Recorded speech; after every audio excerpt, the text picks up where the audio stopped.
Bienvenido al podcast de Enso Movers. Reexamina todo lo que te han contado. Buenos días a todos y bienvenidos una vez más al podcast de Enso Movers. Siguiendo con la tónica del último podcast en el cual hablamos de la movilidad, he ido a abordar otro basic, que creemos que son los dos elementos más básicos en los que deberíais fundamentar vuestro entrenamiento, que es la fuerza. También creemos que es un tema muy importante el hablar de la fuerza porque diría que es el error más común que veo a la hora de ver a gente entrando en el gimnasio. Es la ausencia de la suficiente fuerza. Trabajan de forma muy fácil y por tanto se estancan porque creo que no entienden la importancia del trabajo de fuerza para el desarrollo de la capacidad humana, podríamos decir.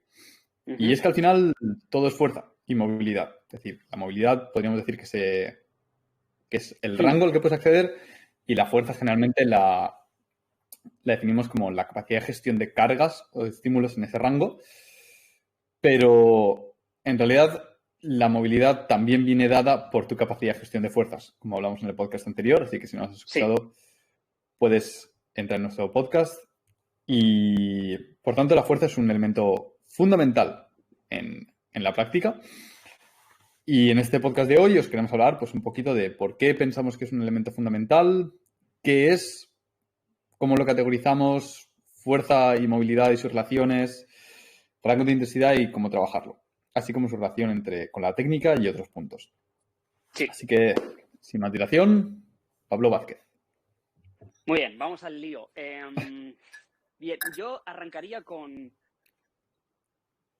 no solo nuestra definición de trabajo de fuerza, no solo la que nosotros usamos, la que creemos correcta, sino compararla con las que se manejan ahí fuera, ¿no? Yo creo que ese marco inicial nos va a permitir hablar de este concepto de una manera más precisa en el resto de la entrada del podcast. Comúnmente se entiende por fuerza, y esta es quizá la interpretación que hay ahí fuera más vulgar, ¿no? Pero muy aceptada en el mundo del fitness. Se entiende por fuerza, mucha fuerza, muchos kilos. Eso es lo que se entiende por fuerza. Alguien está trabajando en fuerza si está haciendo un ejercicio en el cual se están manejando unas cargas absolutas de magnitud alta, que dices, bueno, es que está haciendo 150 kilos en peso muerto. Eso es trabajo de fuerza. Está haciendo dominadas con lastre. Eso es trabajo de fuerza. Ese es el concepto que yo creo que comúnmente se entiende. Serían ejercicios donde se aplican cargas altas. Cosas que la gente lo vea y diga, es muy difícil en términos de cantidad de carga. Eso es fuerza, ¿no? Y esa definición trae problemas. Se suele entender como sinónimo de fuerza máxima.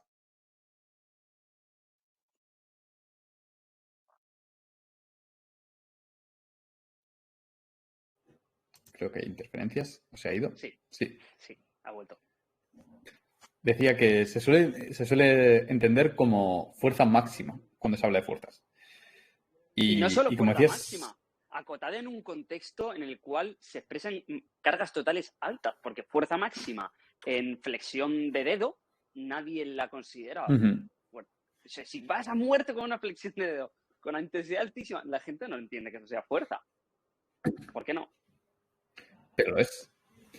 Pero lo es.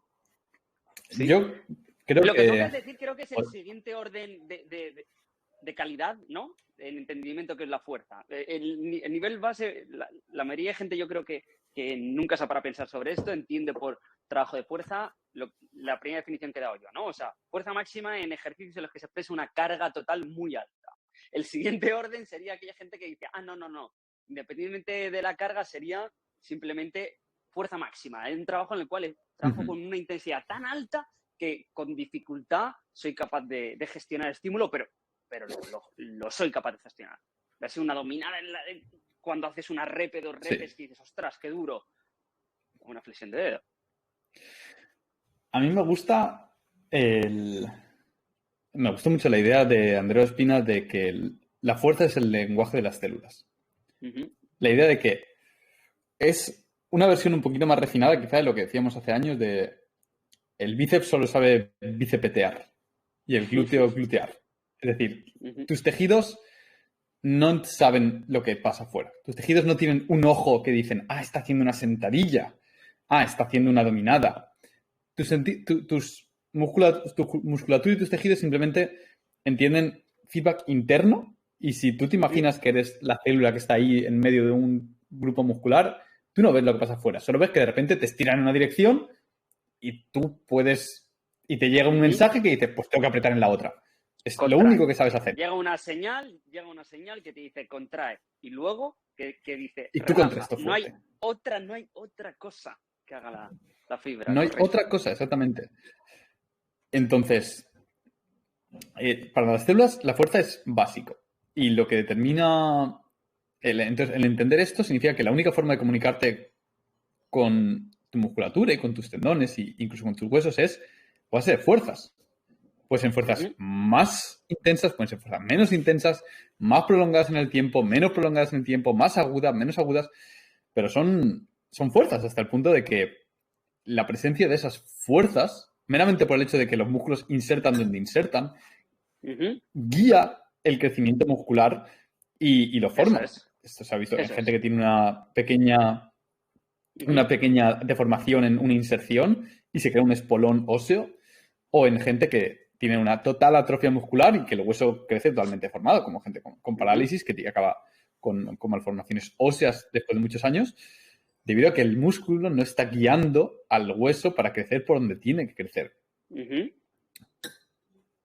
Por no entrar ya en el ámbito de la regulación del rango, como hablábamos en el podcast anterior, en base a la capacidad de gestión de fuerzas, que es todo un mundo. Entonces, tu cuerpo lo único que sabe hacer es gestionar fuerzas. Incluso cuando estás corriendo, tu cuerpo son fuerzas repetitivas con las piernas. Es la fuerza que tiene que hacer el corazón para bombear la sangre, la fuerza que tienen la musculatura para hinchar y vaciar los pulmones.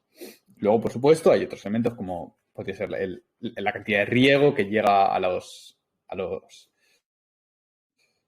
tejidos, o lo eficiente que sean esas fibras y la eficiencia de las mitocondrias para quemar energía y demás, pero los tejidos saben de fuerzas y, por tanto, es la variable que creo que con la que hay que jugar a la hora de preparar un entrenamiento y lidiar con tu cuerpo. Correcto. Entonces, yo creo que yendo a cerrar un poquito este primer punto, ¿cuál es nuestra definición? La definición que nosotros usamos para trabajo de fuerza, ¿ok? Para nosotros el trabajo de fuerza, como bien decías en la introducción, que lo has dejado ya clarito ahí, el trabajo de fuerza es la capacidad de gestionar cargas en un eje articular. Tú tienes un escenario en el que aplicas una carga y es la capacidad de gestionar la carga en ese escenario. Cuando cambias el escenario, cambia las variables, cambia la carga, tenemos un escenario completamente de trabajo. Y aquí, donde están los pormenores, es en saber en qué escenario estás atacando, qué carga en consecuencia vas a tener que poner para poder asumirla y cuál va a ser el outcome, cuál va a ser el resultado de esta ecuación. Porque a lo mejor tú te pones a trabajar la fuerza en un escenario dado sin ponerte a pensar en que lo que quieres es esto otro y te lleva a otro lado. Entonces, ahí vienen las complejidades del asunto. Pero el trabajo de fuerza sería básicamente todo. Es fuerza. Prácticamente. Claro. Como decía, exceptuando las adaptaciones de carácter metabólico, intracelulares y de vascularización, pero que bueno, igualmente son adaptaciones que se producen ante la presencia de fuerza. Sin presencia de fuerza claro, no se producen. Entonces, al final, en un segundo orden, digamos, no son respuestas inmediatas, pero este tipo de adaptaciones son adaptaciones que se van a dar en segundo lugar al aplicar fuerzas a un contexto, ¿no? Como decíamos, coges un contexto de aplicación, lo implicas una carga, ¡pam! Entonces, hay una consecuencia ahí, que es la contracción de tu musculatura, que es las adaptaciones que van a venir luego a nivel fisiológico en el tejido. Sí. Pero para que la gente lo escuche, no solamente cuando hablamos aquí a veces del resultado de una fuerza, no solamente es de la fuerza en sí o de la intensidad de la fuerza en sí, porque si no, podrías simplemente en lugar de correr, hacer un gesto de sprint máximo y correrías mejor. Y no es esto es que a la hora de aplicar fuerzas, en este caso, por ejemplo, de una forma repetitiva, se crea un entorno metabólico local que lleva a la formación de ciertos cambios en la forma en la cantidad de mitocondrias, en la vascularización de la zona, la eficiencia de estas mitocondrias, las adaptaciones neuromusculares en la zona y demás. Pero es mediante una aplicación de fuerzas, como decíamos, en un contexto muy específico, en este caso con cierta cantidad de oxígeno de forma repetitiva durante cierto tiempo, la que produce el entorno que crea esta adaptación. Y ese entorno, además, es altamente dependiente a la carga. Porque si tú la carga que estás expresando es relativamente alta, vamos a decir que es una carga con intensidad alta, va a generar un perfil de adaptaciones metabólicas, y si la carga es de una intensidad relativamente baja, el espectro de adaptaciones va a ser completamente diferente, ¿no? Entonces, Sí. ese es otro error, que creo que no es el lugar de este podcast, ¿no? Hablar sobre el metabólico entendido como algo estanco, que no es real. Las capacidades metabólicas son un espectro, ¿no? Que va de lo poco a lo mucho. Exacto. Y las adaptaciones van a tener que ser en el contexto en el que tú, al aplicar fuerzas, quieras ser más eficiente. Imagínate, el ejemplo de la carrera creo que es muy bueno, ¿no? Lo ilustra con facilidad. Si tú lo que quieres es optimizar los sistemas metabólicos, el sistema metabólico del sprint, de la alta intensidad, el trabajo de sprint, ese trabajo con esa cantidad de cargas va a generar más eficiencia en ese umbral. Si la intensidad de la carrera fuera bajita y trabajas en esos umbrales, va a generar adaptaciones en ese umbral de adaptación. Sí. Eso es. Entonces, con esto entendemos que la fuerza es no básica para el entrenamiento, sino básica para el cuerpo humano. La presencia de fuerzas. Es casi que el estresor primario a la hora de generar adaptaciones y comunicarte con las células, sobre todo a nivel local. Entonces, para aunar un poquito con el tema que hemos tocado, mucha gente, por una encuesta que hicimos hace poco en Instagram, piensa que la fuerza y la movilidad muchas veces son opuestos, que son o bien dos caras de la misma moneda, eso ya gente que es relativamente avanzada, o bien directamente opuestos, que si tienes una, no tienes la otra, viceversa. Y creo que esto está muy influido por la idea del clásico bodybuilder croissant petado, completamente inmóvil. Para los que no hayáis visto a Yuji Mufu, se pueden tener las dos. Pero es un error. Y me gustaría tocar un poquito la idea de que no solamente no es así, sino que tampoco es que la movilidad sea la otra cara de la moneda, sino que la movilidad está incluida dentro de la fuerza.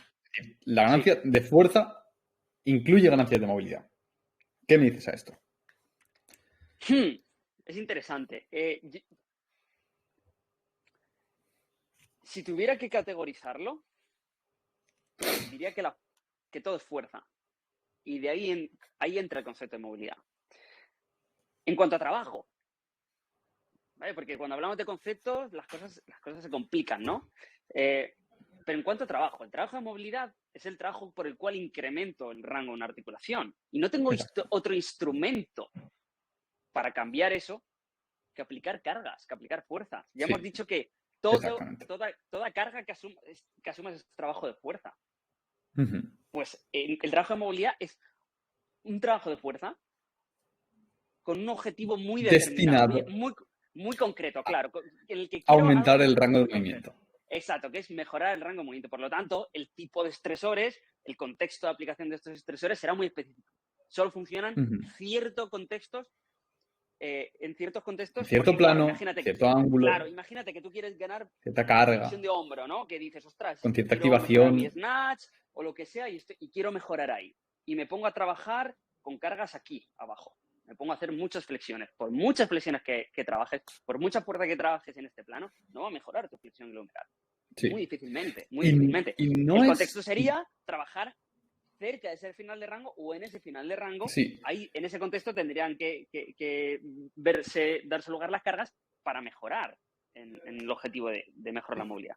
Es decir, que el rango al que puedes acceder es dependiente de si tienes fuerza o no en esa posición. Y que para aumentar el rango, lo mejor que puedes hacer es mejorar tu capacidad de gestión de fuerzas ahí. Ese es otro punto interesante que creo que la gente se confunde mucho. No solamente se trata de qué musculatura activas, sino es qué musculatura activas y dónde. Es decir, la ganancia de fuerza es específica al rango en el que se trabaja. Porque como tú bien dices, si yo quiero mejorar mi snatch aquí, puedo decir, mira, es que tiene implicación de deltoides y de trapecio y de manguito rotador. Y trabajo mi trapecio con shoulder shrugs, no va a mejorar en absolutamente nada mi fuerza de snatch aquí. Puedes mejorarlo en el sentido de que se produce cierta hipertrofia, que luego cuando aprendes a apretar aquí, pues será más útil, ¿no? Pero lo que quieres es que lo que queremos es que entendáis que la fuerza es algo específico. Es decir, si quiero fuerza aquí, tengo que trabajar fuerza aquí. No vale trabajar las cosas y esperar que se apliquen en otro escenario. Y esto es algo que veo también mucho, es decir, que digan, es que tengo una molestia aquí, o es que me duele aquí, o es que tengo que forzar. Este escenario es un poquito más común. Tengo que mejorar mi manguito del rotador porque cuando hago snatch o hago tal gesto, me molesta. Y sí, tendrás que fortalecerlo. Pero además de fortalecerlo de carácter general y a lo largo de todo su rango, tendrás que fortalecerlo en la posición en concreto donde te causa molestia. Porque es ahí donde tiene que aprender a trabajar la musculatura. Muy común. Muy común. Eso que comentas es básicamente el por qué la gente que está generalmente grandísima y es capaz de mover cargas altísimas en su trabajo, no tiene buena movilidad. El por qué es ese. Porque donde han metido los sets es en fortalecer esas porciones del rango en las que suelen trabajar. Sí. Por consiguiente, el trabajo ha estado en un escenario muy concreto y no en otro. No es que por que haya conseguido eso no tenga la movilidad. No es que por ponerte grande y mover muchos kilos no tenga la movilidad. Está igual de móvil que cuando no tenía mucha masa muscular y mucha fuerza.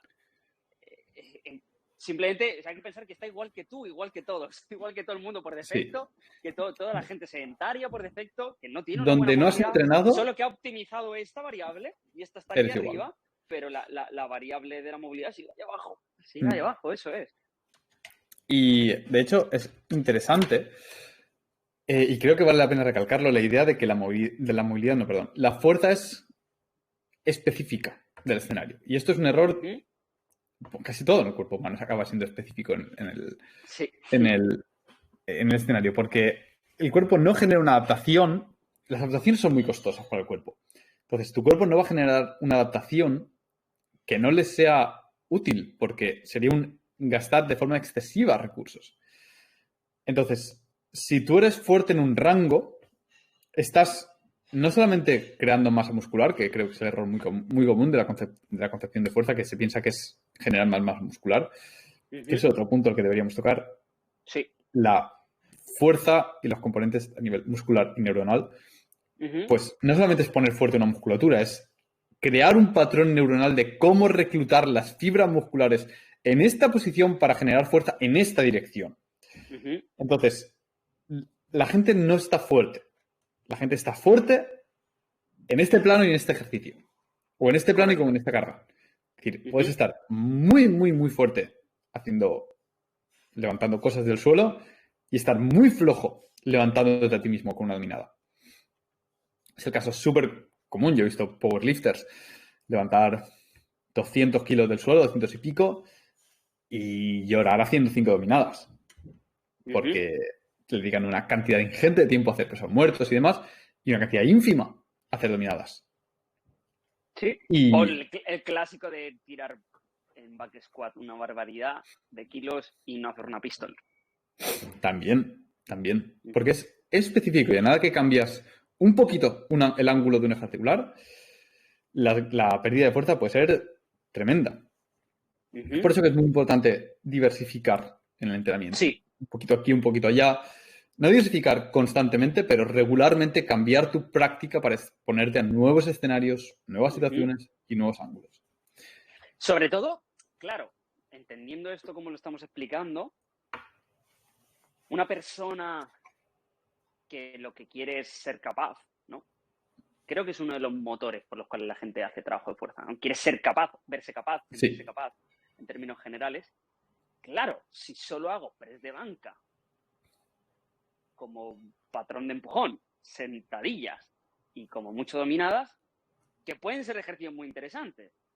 Pero si solo hago eso, y como no lo haga rango completo además, solo voy a ser fuerte en algunos planos y en algún rango. Sí. Y luego viene un parguelicas con la mitad de masa muscular y te dice, ¿puedes hacer esto? Y dices, hostia, No, eso no. eso no. Y aquello otro tampoco, Claro, Pero muevo muchos kilos en press de banca. claro. Y esto es un drama para las articulaciones y los tejidos, porque se sobreespecializan en unas direcciones y, Luego no tienen capacidad en otras. claro, y ahí viene la lesión o el drama o la frustración. Creo que mucha gente, creo que esta idea se la escuché por primera vez a Ido, tiene un gran apego a la estética, no por la estética en sí, sino por la idea de lo que la estética refleja. La idea de que alguien muy grande, a nivel profundo, piensas que es muy capaz, Sí. que es muy fuerte. Y no es verdad. Correcto. Alguien muy grande seguramente lo que ha hecho es tomar muchas drogas, pero ser capaz no es sinónimo de ser grande. Y creo que la gente, por nuestra experiencia, está más contenta cuando es capaz, cuando Sí.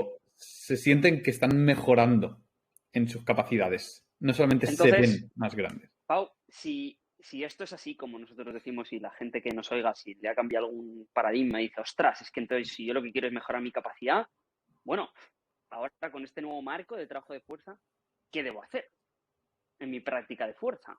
¿Qué hago? ¿Ya no sigo haciendo de banca y dominadas? ¿Qué hago para ser fuerte? Pues creo que para ser fuerte, lo mejor que puedes hacer es buscar dónde eres débil. Es decir, ¿qué cosas no puedo hacer? ¿Cuál es el eslabón más débil de mi cadena y cuál es la cosa que estoy evitando hacer porque sé que es difícil, porque me cuesta mucho? Y poner ahí tu énfasis.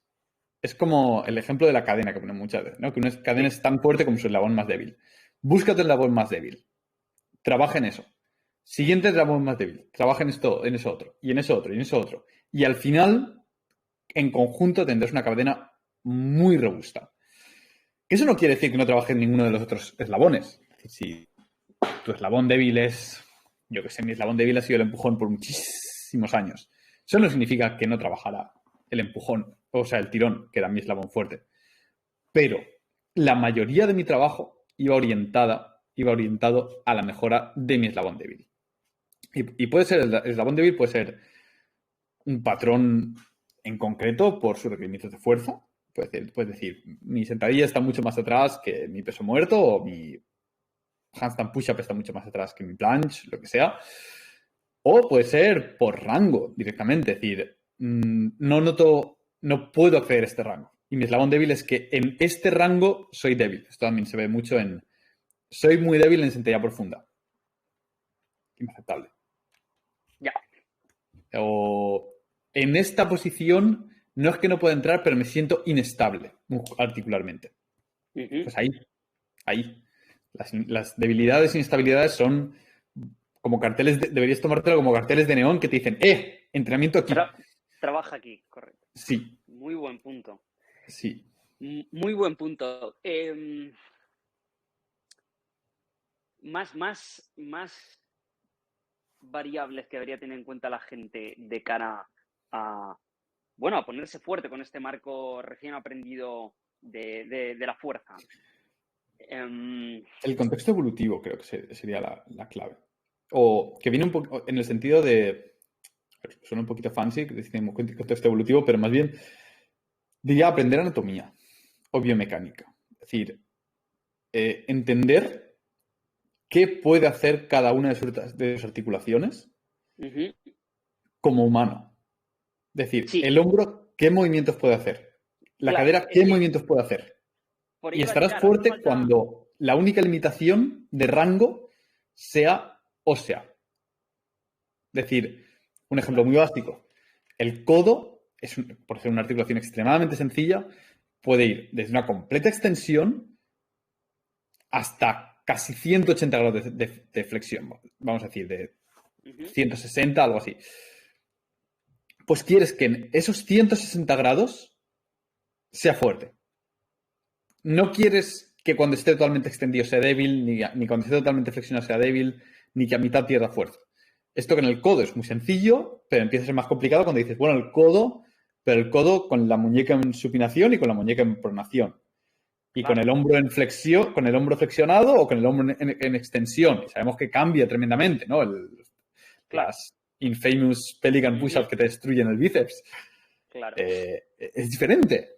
Es muy diferente. Entonces, primero aprender qué deberían hacer tus articulaciones como humano Sí. y trabajar en todo el rango que puedas. Entonces, claro, al final, para hacer un buen trabajo en esta perspectiva de ser fuerte en cada uno de los contextos, hay que estudiar un poco, hay que saber cuáles son esos contextos. Aquí yo creo que podemos sacar la conversación de entender el trabajo de fuerza por músculos aislados o entenderlo por planos de trabajo o por articulaciones, ejes articulares. A mí me Sí. gusta mucho la concepción de los ejes articulares como principio básico y luego entra la anatomía en cuanto a diversificación entre músculos para quizá tener algo más de feedback en casos concretos, pero por término general Sí. es más útil, he encontrado yo que es más útil hablar de qué hace un eje articular en concreto. André Sí. Ospina, que ya lo hemos mencionado más de una vez en el podcast, dice Madre que mía, cuando tú voy a abres dar un crédito cadáver, ya. everything is meat, le dice carne, es todo carne, es carne. Esto de que esto es bíceps, bueno, porque tú lo digas.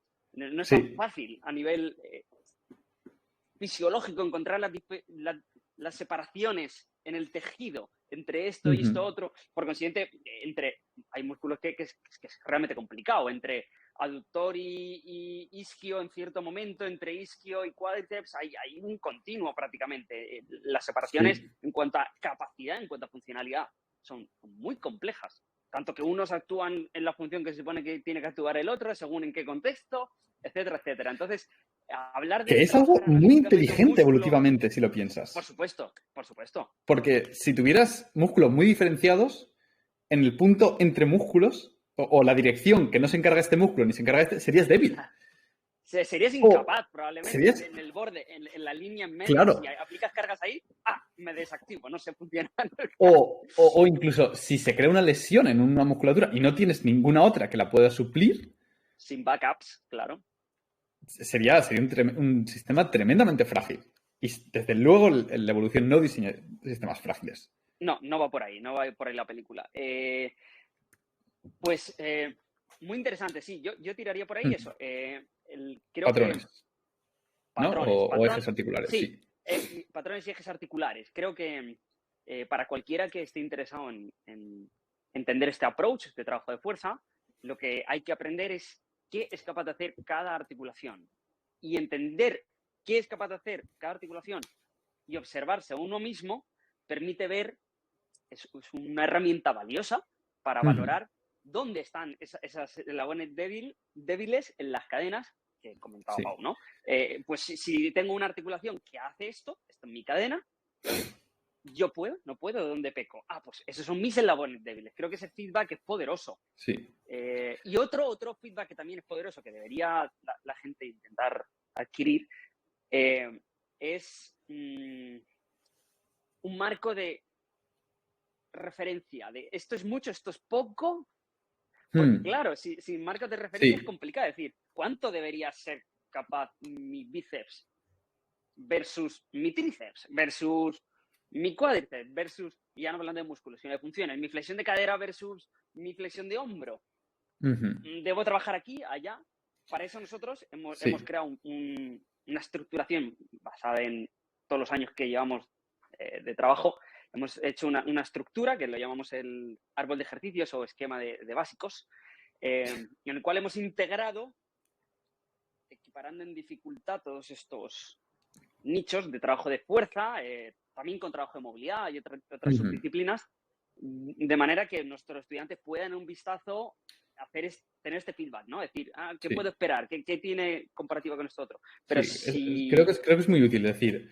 Sí. Porque al final es eso, es relativamente arbitrario, pero ha sido bastante basado en la evidencia. Es decir, vale, la gente cuando llega a este nivel de tirón, ¿dónde suele estar en el empujón? Cuando llega a este nivel y cuando llega a este nivel de movilidad. Gente que viene de cero, gente que no entrena en su vida. ¿A qué velocidad avanzan las cosas? Cuando llega a esto, suele conseguir esto. Cuando llega a esto, suele conseguir esto. Y creo que es muy útil en el tema del eslabón débil que decíamos, ¿no? Porque ves el mapa, para evaluar, claro, ves el mapa y dices, mira, es que aquí estoy en el nivel 5, pero aquí estoy en el nivel 3. Mierda, pues tendré que llevar el nivel 3 al nivel 5. Muy útil. Sí. Muy útil. Lo tenéis en nuestra tienda. Ahí te Eso es. pero fíjate. Vamos, que es algo que te puede dar la experiencia, te va a dar también la experiencia en el trabajo de fuerza, en este caso que estamos hablando. Pero como decíamos, en todos los nichos, porque todo es fuerza, te va a dar la experiencia, te va a dar un buen coach, te va a dar, pues eso, este producto que nosotros hemos preparado por ahí, estudiar, leer, claro, eso es importante. Referencias para generarte ese marco. Pero lo que yo quisiera poner aquí encima de la mesa es eso, la importancia del marco. Tener ese marco te va a permitir valorar con mucha más precisión dónde está el eslabón débil y, como decíamos, eso es lo que va a definir cómo de fuerte eres. Por consiguiente, si quieres ser más capaz, si quieres funcionar, trabajar la fuerza con este marco que nosotros usamos, es relevante esa información. Sí. Tener esa fuente de información es relevante. Sí. Volviendo al tema de los patrones, me gustaría hablar de una idea que a mí me cambió, me revolucionó un poco la cabeza cuando lo escuché por primera vez. La idea de que la fuerza es un skill. La fuerza es un poco... lo que decimos de que es específica, pues es tremendamente específica. Es absurdamente específica. La gente piensa que cuando tienes una musculatura grande, ya está, eres fuerte y punto. Y no es así. Tienes que aprender a utilizar esa musculatura en escenarios concretos. Y cuando hablo de escenarios concretos, ni siquiera me refiero a tienes que saber hacer una sentadilla o tienes que saber hacer una sentadilla profunda. No. Tienes que saber hacer una sentadilla profunda con este porcentaje de tu carga máxima. Eso es un skill. Es decir, puedes hacer, y esto es un error que veo, así para divagar un poquito, un error que veo mucho a la hora de generar repeticiones máximas. Mucha gente trabaja en rangos a lo mejor de 5 o 6 reps y de repente un día dice, me voy a probar mi 1RM. Y lo pruebas. Y dices, es un RM falso, porque no sabes cómo apretar un 1RM si no trabajas regularmente cerca de tu 1RM. No sabes reclutar la suficiente cantidad de unidades motoras, no sabes generar la sincronización de las fibras musculares, el recubrimiento de mielina de los nervios se engrosa, cuando se aumenta el grosor cuando aprendes un patrón nuevo. Entonces, todo eso es súper específico. Y cuando quieres aprender fuerza, tienes que saber en qué escenario lo quieres aplicar. Porque ese es el escenario donde básicamente vas a tener la mayoría de ganancias. Sí. Es verdad que existe cierto ratio de transferencia. Sí, creo que eso es lo que más me gusta de la fuerza. Sí, existe cierto ratio de transferencia. Si tú trabajas a 4 o 5 repes, por ejemplo, es un umbral de intensidad muy, muy típico en trabajo de fuerza, trabajas en 4 o 5 repes, te va a transferir. Por supuesto. Te va a generar mejoras para cuando te pongas a cargas en las que puedes ejecutar 8 repes. O una carga de mayor intensidad en la que solo puedes ejecutar 1 o 2 repes. Te va a generar transferencias. Lo que pretendemos decir aquí es que si tú quieres ser más fuerte en 2 repes, en una intensidad en la cual solo puedes exponerte una repetición o 2, la mayor ganancia va a venir por ese contexto, el trabajo en ese contexto específico. Pero por muy de lejos versus otros umbrales. Que no significa tampoco que sea el único umbral donde tienes que trabajar. A veces para mejorar tus 2 repes tienes que trabajar también en rangos de 6 u 8 para generar otras rotaciones, tal. Pero desde luego tienes que trabajar en rangos de 2 repes. Y de hecho esto es tanto así que la gente cuando empieza a entrenar, y es algo que muchos de nuestros oyentes igual se sienten identificados, la ganancia de masa muscular no sucede hasta varios meses entrados en el entrenamiento, porque antes de que el cuerpo decida invertir en crear nueva masa muscular, optimiza los patrones neuronales porque es mucho más económico. Claro. O sea, si estás aprendiendo a hacer flexiones, antes de crear masa muscular en el pectoral, en el deltoide, tu cuerpo dice, ¿y si aprendemos a usar los que ¿Y si tenemos? soy más eficiente con lo que hay? Y eso es la etapa, vamos a decir, toda la etapa inicial del trabajo de fuerza es eficiencia. Es Sí. hacer de manera más eficiente el patrón, que requiera menos costes. Entonces, claro, solo cuando saturas de eficiencia el patrón tiene, pues eso, tiene todas las características ya súper rodadas, tenemos el gesto muy interiorizado, hay poco que aprender ya en ese gesto, entonces vamos a hacer adaptaciones de un orden superior, ¿no? Exacto. A pedir más masa muscular o generar otro tipo de adaptaciones más serias. Porque son más costosas. Siempre va de menos a más. Correcto. Entonces el cuerpo lo intenta evitar porque es metabólicamente muy costoso crear masa muscular y mantener masa muscular. Entonces, únicamente cuando pones contra las cuerdas al cuerpo decir, ya no puedes optimizar más, está pulidísimo el gesto, únicamente entonces dice, vale, creamos más masa muscular. Entonces, para aquellos que estáis empezando con los propósitos de año nuevo y similar, daos tiempo. Va a llegar, pero tardan mucho. La ganancia de masa muscular, no la ganancia de fuerza. Vais a ver vuestros números subir regularmente, deberíais ver los números subir. Pero la ganancia de masa muscular es un proceso extremadamente lento. Es extremadamente lento. Puedes esperar una ganancia muscular de 1-2 kilos de masa muscular al año cuando ya estás en niveles muy avanzados y con mucho énfasis. Y entonces es una carrera a largo plazo. La gente piensa que perder grasa es lento, pero porque no han probado a ganar masa muscular. No peso. Ojo, ponerse gordo es muy fácil. Correcto. Masa muscular, lean mass. Eso es. Y entonces, esto es lo que quería hilar. La idea de que la fuerza es específica al patrón es lo que me lleva a que me guste la categorización de la fuerza a nivel pragmático, a nivel de cómo abordarlo por patrones. Es decir, en lugar de... Y hay que entender que estos patrones suelen estar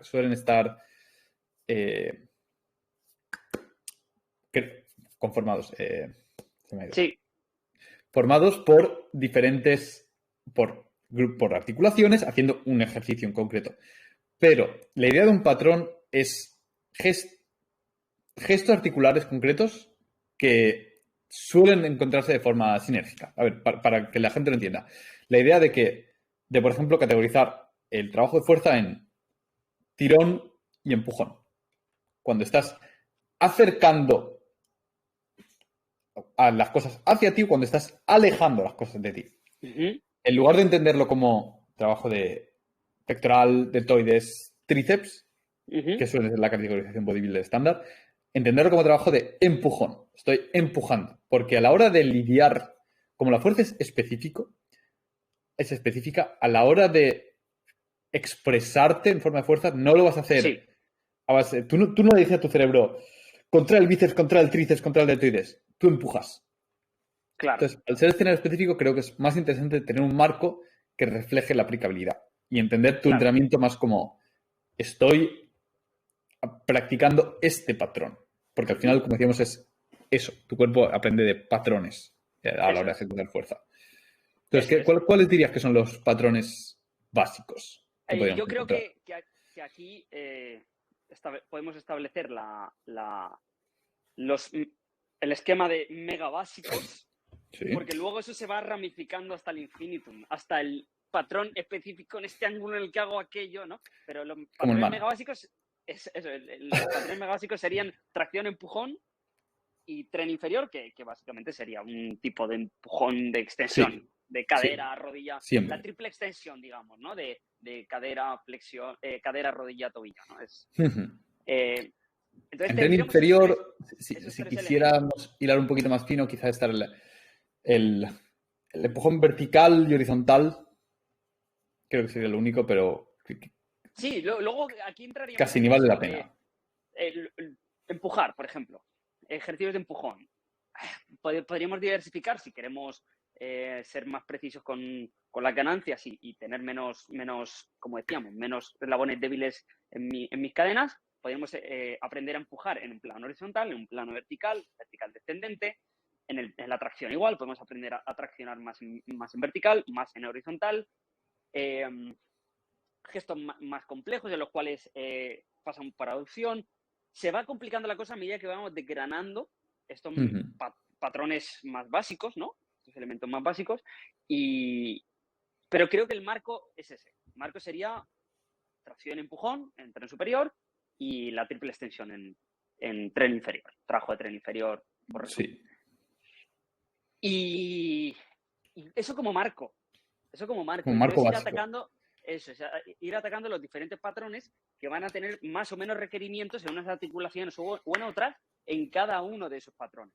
Porque vas a tener patrones, por ejemplo, en tren inferior, tienes patrones que son más predominantes de cadera, patrones que son más predominantes de rodilla. Es interesante trabajar ambos patrones. Lo mismo vas a encontrar en patrones de tracción, en los cuales hay patrones de tracción que son puros de hombro.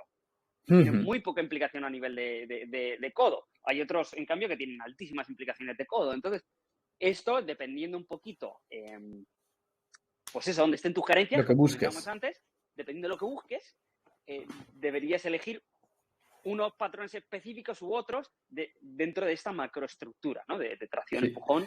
Creo que esto, al igual que en todas las metas, y en todos los mapas tienes que tener diferentes niveles de resolución. Tienes que tener el nivel de resolución gran escala, que podríamos ser tren inferior, que es tren superior, tren inferior. Luego, tren superior, al ser más complejo que el tren inferior, lo dividimos en tirón-empujón. El tren inferior suele responder mejor simplemente a intensidad que a complejidad. El hombro tiene muchos más grados de libertad que una cadera. Y luego ir ya subdividiendo hasta que llegas al nivel de ejercicio, por ejemplo. Y eso es lo que metes en tu programa. En tu programa metes este ejercicio. Pero tienes que saber cuando metes este ejercicio estás trabajando esto y esta gran escala para tener un metamapa, ¿no? Por ejemplo, para entender que si tienes 2 ejercicios de tirón y 2 de empujón, son 2 de tirón y 2 de empujón, no son solamente 4 ejercicios. ¿Qué patrones estás trabajando en cada uno? Esto es un poquito la idea con la que hicimos el esquema de básicos. Como énfasis, como asterisco, nota a pie de página, una categorización dentro del tirón y del empujón que hemos utilizado durante mucho tiempo, que sacamos de la gimnasia, la idea de fuerza a codo bloqueado y fuerza a codo doblado. El Straight Arm Scapular Strength y el Bent Arm Strength, que se popularizó ya no sé si por Coach Sommer o por Ido, pero que definitivamente creo que es especialmente útil, ¿no? Coméntanos tú si quieres, porque ¿cuál es la idea de esta categorización? Me gusta llamarlos en castellano, claro, es que son conceptos que nunca usamos en castellano y cuando se usan suenan muy feos. Podemos decir en extensión o en flexión, con flexión de codo o en extensión de codo. Sí. Es muy interesante porque esta subdivisión es la subdivisión que generalmente va a hacernos encarar, por un lado, patrones altamente demandantes a nivel escapular y, por otro lado, otros patrones que son más, la carga está más repartida en los 2 ejes articulares o más predominantes incluso a nivel de codo. Pero es una muy buena categorización. Es una categorización que además a nivel pragmático, a nivel práctico, te permite ordenarlo todo de una manera muy intuitiva, porque es lo que al final puede hacer el cuerpo, lo que puede hacer con las articulaciones que tiene, ¿no? Puedes trabajar con el codo en extensión, puedes trabajar con el codo flexionando y en el caso en el que tú el codo lo tengas extendido, la carga, el trabajo lo asumirá el hombro y en el caso en el que pueda flexionar el codo, participará en la asunción de la carga. Tanto en ejercicios de tirón como en ejercicios de empujón. Encuentras los 2 escenarios. Creo que ese es el punto más interesante. Y por lo que mucha gente es bastante débil, vamos a decirlo así. El hecho de que cuando trabajas con el codo bloqueado, tienes que aprender a generar fuerza a nivel escapular y escapulotorácica. Tienes que aprender a utilizar el pectoral, el deltoides, el dorsal y eliminas un grado de libertad, básicamente. Claro. Y eso hace que te puedas centrar en la musculatura que rodea el torso, que suele ser mucho más fuerte que la que rodea el codo. Es decir, para hacer una Debe dominada es ser, mucho vamos, debe más... ser. Claro. Bueno, no sé, lo miras unas 4 veces el tamaño del otro, tú me dirás. Claro. Pero, por ejemplo, para hacer una dominada es mucho más eficiente utilizar el dorsal y el pectoral que utilizar el bíceps.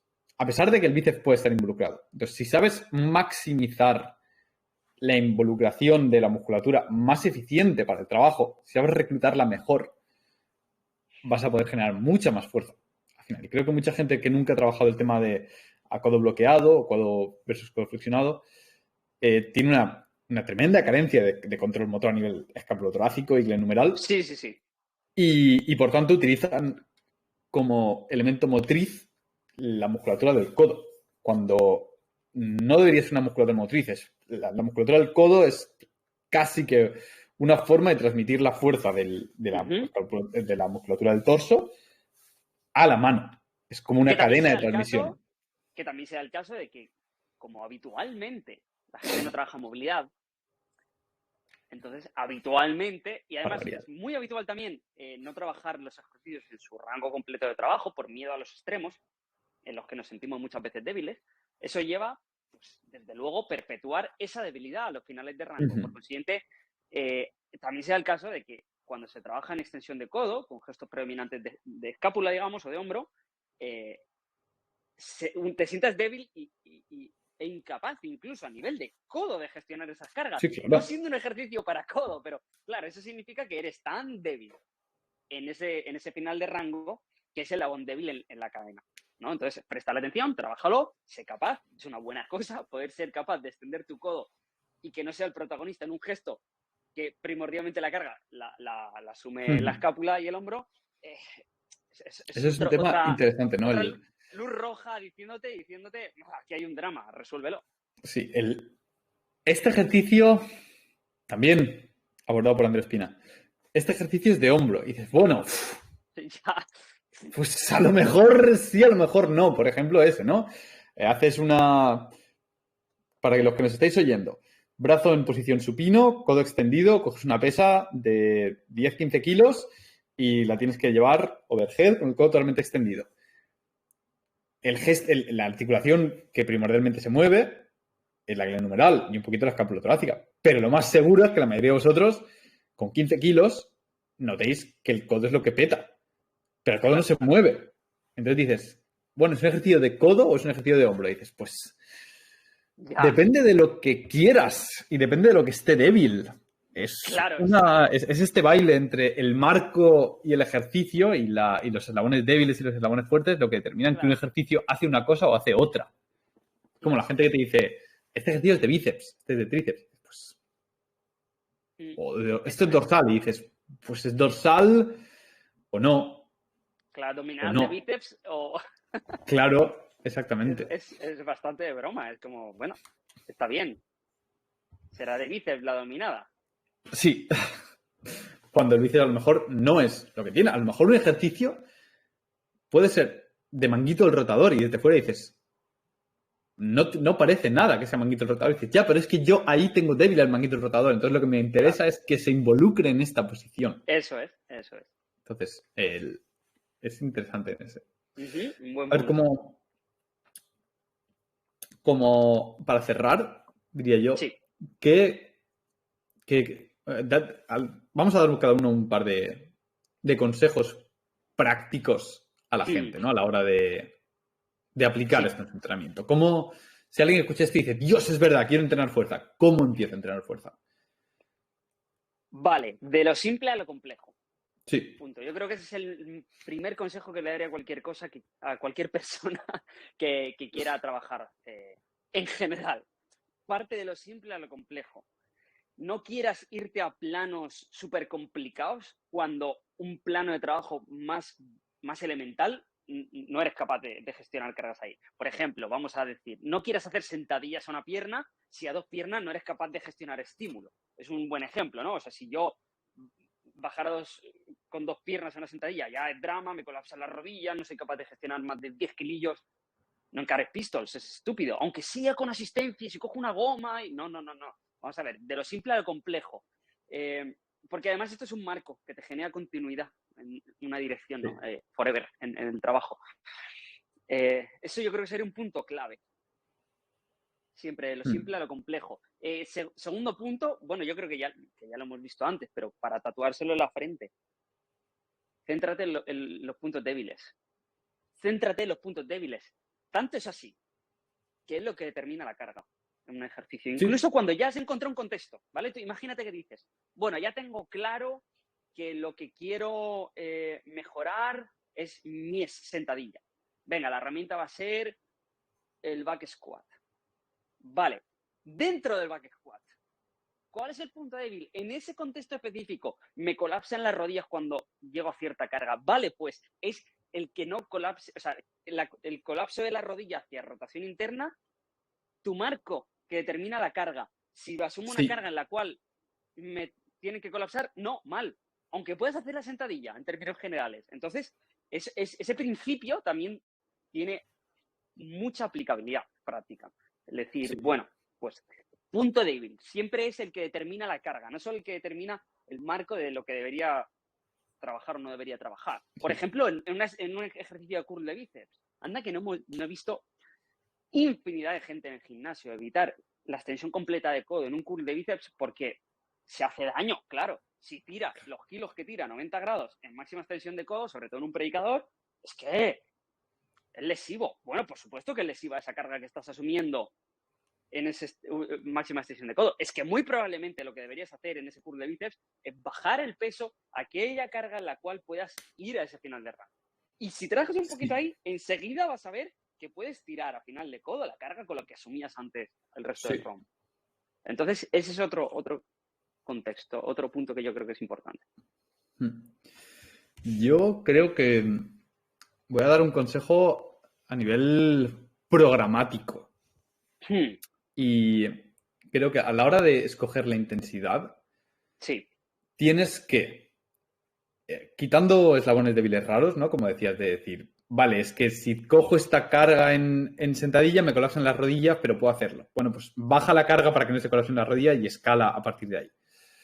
Considerando que sabes hacer un gesto en cuestión, a la hora de escoger los números, de cuántas sets, cuántos sets, cuántas reps, cuánta intensidad, me gusta una estructura que le robé a Poliquin y es que las reps es el número 1. O sea, tú tienes que decir, quiero trabajar en este rango de repeticiones porque es el rango de intensidad en el que quiero trabajar. Es la intensidad, claro, porque las reps determinan la intensidad. Esa Exacto. Es la palabra, claro. La intensidad, es decir, quiero trabajar, pero con una intensidad es un poquito más abstracto, número de reps. Claro. Quiero trabajar en 3 reps. Para los que no se escuchen también, 3 reps no significa que con cualquier carga hago 3 reps y ya está. Si hago 3 reps, significa una carga que no puedo hacer 4 o 5 reps. Correcto. Entonces, determina el rango de repeticiones en el cual quieres trabajar. Y a mí me gusta una regla muy sencilla que es, si quiero trabajar en 4 reps, encuentro aquel peso que me permite hacer 5 reps, pero no 6, y trabajo en rango de 4 reps. Porque si puedo hacer 5 reps, podré hacer muchos sets de 4 reps con ese peso. Y el número de reps en el que quieres trabajar es lo que determina la carga que tienes que poner y también determina el número de sets. A menos sets, o sea, a menos reps, más sets vas a tener que hacer. Eso es. Esto es ya muy amplio el rango de sets en el que puedes trabajar. Puedes trabajar desde, vamos a decir, el esquema básico es un 3x7 o 3 sets de 10 repeticiones, 4 sets de 7 a 10 repeticiones, después el Classic 5x5, 6x4, 7x3, 8x2, pero es algo bastante sin fundamento, es muy subjetivo. Es decir, yo he hecho entrenamientos de... Depende también de la frecuencia. Sí, he hecho entrenamientos de 12x2, 12x3. Creo que una buena forma de encontrar el sweet point de cuántos sets tienes que hacer es, una vez que has hecho el ejercicio de, vale, encuentro el peso con el que puedo hacer 5 reps, pero no 6, y trabajo en set de 4 reps. Pues vuelve al mundo, a lo tangible. ¿cuántos sets de 4 reps puedes hacer? Claro. Con cierto descanso.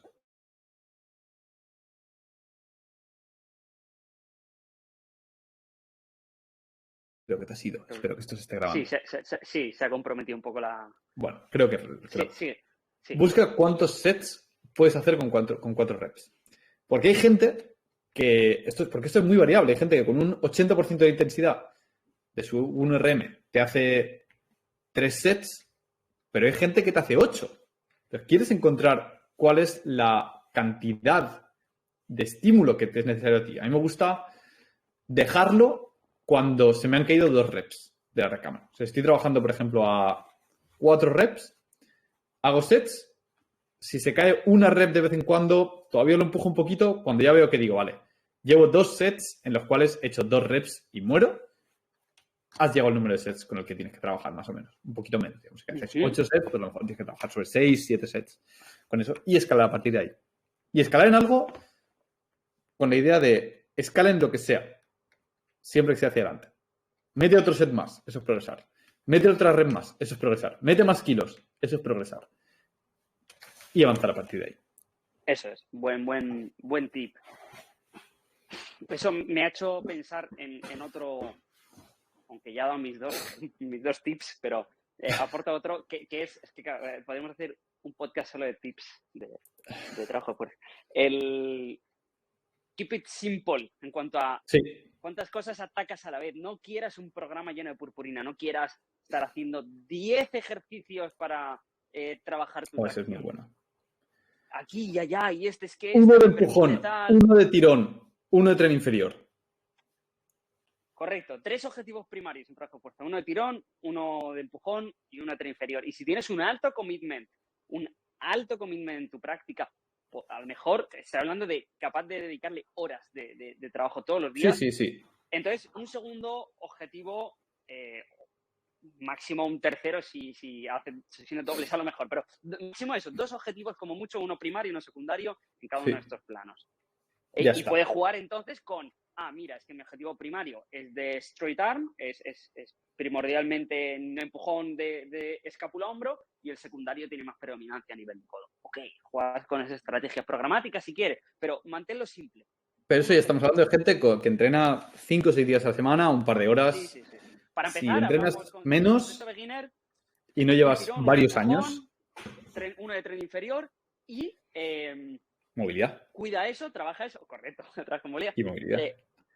Trabaja eso, llévalos hasta cierto nivel, entonces reevalúa, encuentra nuevos patrones, nuevos planos en los que seas más débil que en ese patrón que acabas de construir y elige un nuevo objetivo. Es ser generalista en cuanto a mis objetivos, pero ser muy especialista en cuanto al trabajo. Meto los sets, pam, de esto y ya está. Es importante. Ten estándares, es decir, por ejemplo, dominadas. ¿Cuántas dominadas? Quiero poder hacer 4 sets de 10 dominadas. Bien, escala hasta ahí. Y una vez que escales hasta ahí... evalúas. Sí, y te recomendaría no quedarte con el mismo tipo de patrón. O sea, no cojas otra vez dominadas con lastre. No. Ahora voy a hacer remo. Durante 6 meses voy a hacer remo hasta que lo lleve hasta tal nivel. Vale, llega remo a tal nivel. Entonces a lo mejor dices, ahora cojo otra vez aquel ejercicio que me dejaba un año atrás o 6 meses atrás. Lo llevo a otro nivel. Y así es como construyes algo antifrágil. Que esto es algo muy error el pensar que, bueno, los básicos son los básicos, pero no puedes atacar todos los básicos a la vez. Entonces, si solo haces press de banca, sentadilla, peso muerto y dominadas, te estás dejando muchos huecos. Sí. Y luego ya empiezas con la unilateralidad o con más complejidad y demás, pero hay bastante por ahí como para poder dedicarle, yo diría, por lo menos 3, 4 o 5 años a crear una buena base. Que bueno, esa es un poco la idea, que no hemos dicho, pero esa es la idea, ¿no? Crear una base súper robusta de fuerza en todos los planos y ángulos y luego mantenerla, porque una vez porque mantener la fuerza es muy fácil, crearla es muy difícil. Entonces, una vez que dedicarle 4 o 5 años de tu vida muy fuerte, crear una buena base y luego te vas a hacer jiu-jitsu. Claro, esto desde la perspectiva de ser capaz. Generalista, claro. Entonces, aquí sacamos un poco también del otro podcast anterior, ¿no? El de movilidad. el concepto de básicos de la práctica general. No básicos del trabajo de fuerza o básicos del trabajo de movilidad, sino básicos de la práctica, que son fuerza y movilidad. Ambos elementos conceptualmente nos generan esa plataforma desde la cual atacar a la especialización en cualquier tipo de ámbito de skills, ¿no? Ámbitos de habilidad, como podría ser eso, jiu-jitsu, podría ser escalada, podría ser lo que quieras, Sí. baile, cualquier cosa, desde una alta capacidad en gestión de cargas y un amplio rango en el cual gestionar esas cargas. A la hora de aprender una disciplina te centras exclusivamente en aprender, no construir la fuerza y la movilidad durante el camino, que muchas veces son puertas cerradas que te hacen irte de morros con el aprendizaje de una habilidad. Creo que Optimizar es la manera más eficiente de optimizar el aprendizaje en cualquier disciplina. Tener los requerimientos en fuerza y movilidad ya hechos, tenerlos a la hora de aprender el patrón. Y que lo que quede sea aprender. Correcto. Aprender, literalmente, tengo que aprender a coger la roca más fuerte, tengo que aprender a girar, tengo que aprender a pegar la patada aquí, tengo que correr lo que sea, pero que las limitaciones físicas no estén ahí. Esa es la idea que tenemos nosotros, crear un cuerpo móvil, fuerte, capaz, robusto, antifrágil, y a partir de ahí, artes circenses, acrobacias, salto, parkour, BJJ, escalada, lo que sea, sabes que tu cuerpo lo puede gestionar. Eso es. Muy bien, pues no sé, yo creo que lo tenemos. Creo que esto es un buen momento para cerrarlo. Un buen cierre. Para los que nos estéis escuchando, si nos hemos dejado algún punto, tenéis sugestiones. Sugerencias de podcast que queréis que hablemos, ponedlos o comentarios, ponednoslo en YouTube, o contactad con nosotros por Instagram, en SoMovers. También echadle un ojo a nuestra web, al esquema de básicos que hemos comentado varias veces. Creo que es una gran herramienta para aprender a desarrollar el de fuerza. Lo dejaremos en la descripción de este podcast. Y recordad que nos tenéis en YouTube, en Spotify. Dadnos like, subscribe y compartid el contenido si os ha resultado útil, porque creemos que es un gran agujero en el mundo del fitness. Eso es. Un saludo y hasta pronto.